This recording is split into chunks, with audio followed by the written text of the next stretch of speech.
Well, here we are. First impression 7-11 rule. Now, statistically speaking, there are 11 impressions that people form in just 7 seconds of meeting you. Yes, 11 impressions. Let me quickly show you and then I'll tell you what are the ways through which they form this impression.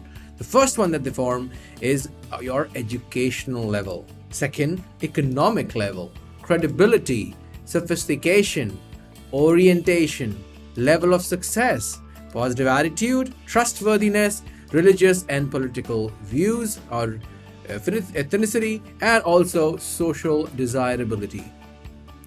Now, what do I mean by this? How do they form so many impressions in just 7 seconds?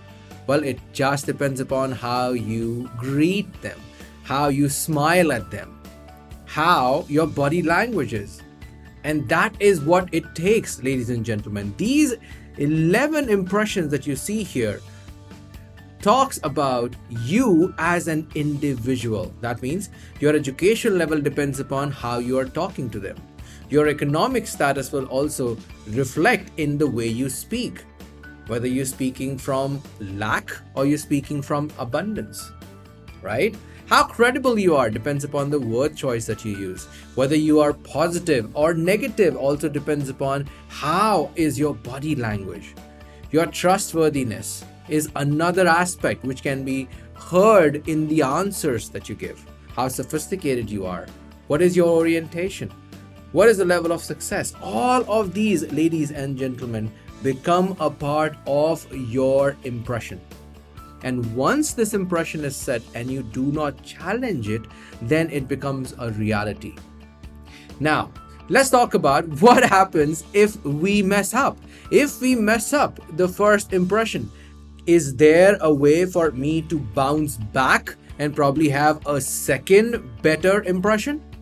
Well, let's find out. Everyone has bad days. Sometimes you just wake up on the wrong side of the bed, or you get a little more tipsy than you had intended. Nobody's perfect. Unfortunately, when timed wrong, mistakes and imperfections can lead to a bad first impression. No one likes to make a bad first impression because we all know the feeling of meeting someone and immediately not clicking with them. That impression can last days, weeks, or even years. The next time you see the person, even if you do see them, you won't be as excited. You might not even know them, you just know that you don't like them. Now, the tables have been turned on you. You had a bad day and you made that bad impression on someone. Maybe you don't deserve to be overlooked or rejected because of one bad day, right?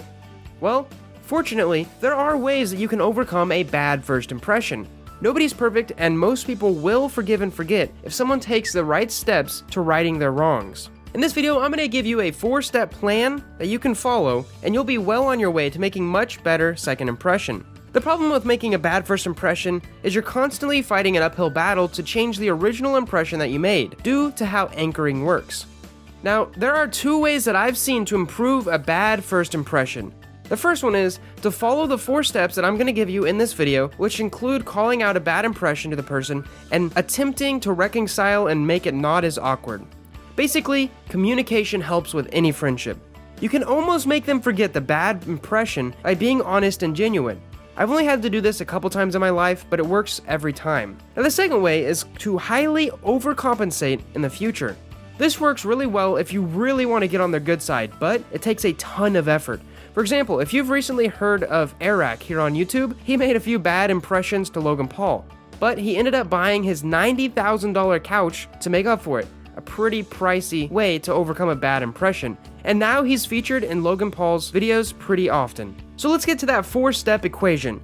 Number 1, find out why you made a bad first impression. Well, step 1 is to confirm that you actually did make a bad first impression. Maybe after a first date or a meeting, you had a bad feeling in your stomach.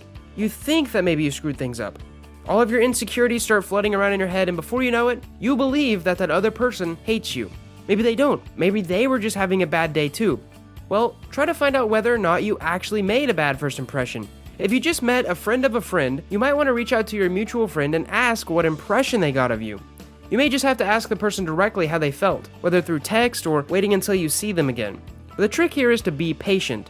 The best route is to talk to the person directly. even if that means waiting until your next meeting or correspondence. When you have a one-on-one conversation with someone, you can get their point of view without any opinions or interference from other people. Now, if you did make a bad first impression on someone, try to find out why. It might be as simple as saying, "I feel we got off on the wrong foot when we met the other day. What could I have done better?" This honesty will encourage the other person to be honest as well. You may even receive helpful feedback. When the other person is responding, it's key to listen. They may be telling you something that you don't want to hear, but their opinion is still valid. I strongly recommend to take in what they have to say before you respond. Now let's move on to step 2, which is to apologize. Maybe you just didn't seem very happy to be where you were, or maybe you came off too strong. Don't brush off these answers just because it's just your personality, and don't blame the other person for having a bad first impression of you either. If you want to make things right, you need to apologize. Now the trick here is to be genuine. If you genuinely regret making a bad first impression on someone, you need to tell them that. People want to hear that their feelings are being considered and that you want to make them feel comfortable, happy, or safe. They want to hear that you have good intentions. So here's a little example.